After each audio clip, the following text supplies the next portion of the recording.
on your breath. A hydrogen goes through your head. Still the kid that doesn't like. Hey there YouTube, it's Kurt here, and I have to apologize, my voice is a little bit blown out. I had a show recently and I sang really hard for 4 hours, and so I sound a little bit funny now.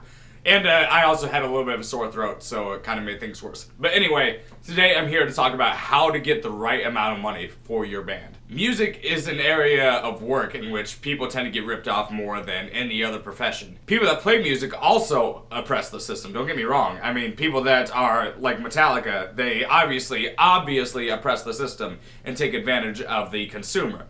And you don't want to be one of those people. But I'm talking about the small bands on this level. Now, if you're a band and you, say, have an album on the top 200 rock charts, and you're going into places and they're giving you gas money, you are clearly getting ripped off as a musician. One thing you need to focus on is that venues need to promote your shows. If they're not promoting your shows, they're not a bar that's worthy to play at. A bar or a venue, whatever you may call it.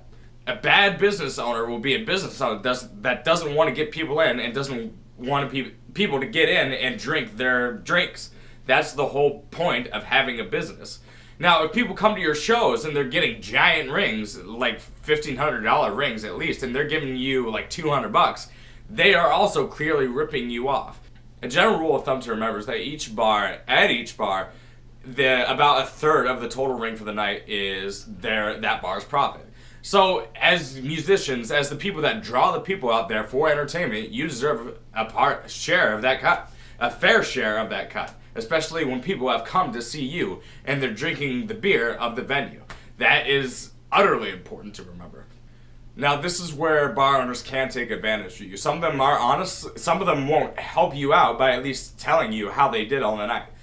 Some of them will be shady about it. Some of them don't want to admit that they had a good night because then they have to be more honest about paying you what they should pay you.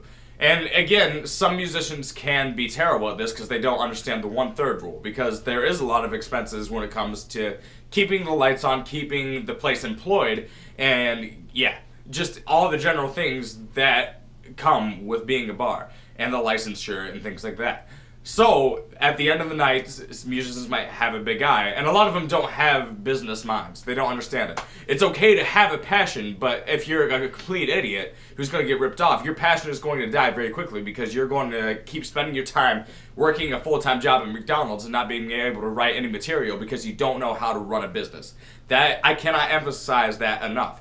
You need to at least understand the business to be passionate. Some people just don't understand those words, and as a result they end up getting backed up. I'm not speaking from a position of authority, I'm speaking of a position of logic.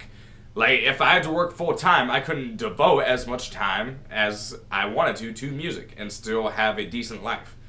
Like, that's just one thing you need to understand. So, with these rules in mind, hopefully you bring a great product to the table. And at the end of the day, for venues, it's all about who gets people in. If they get people in, they get people drunk, and they get people happy, and they get people coming back, then you can start to up your price.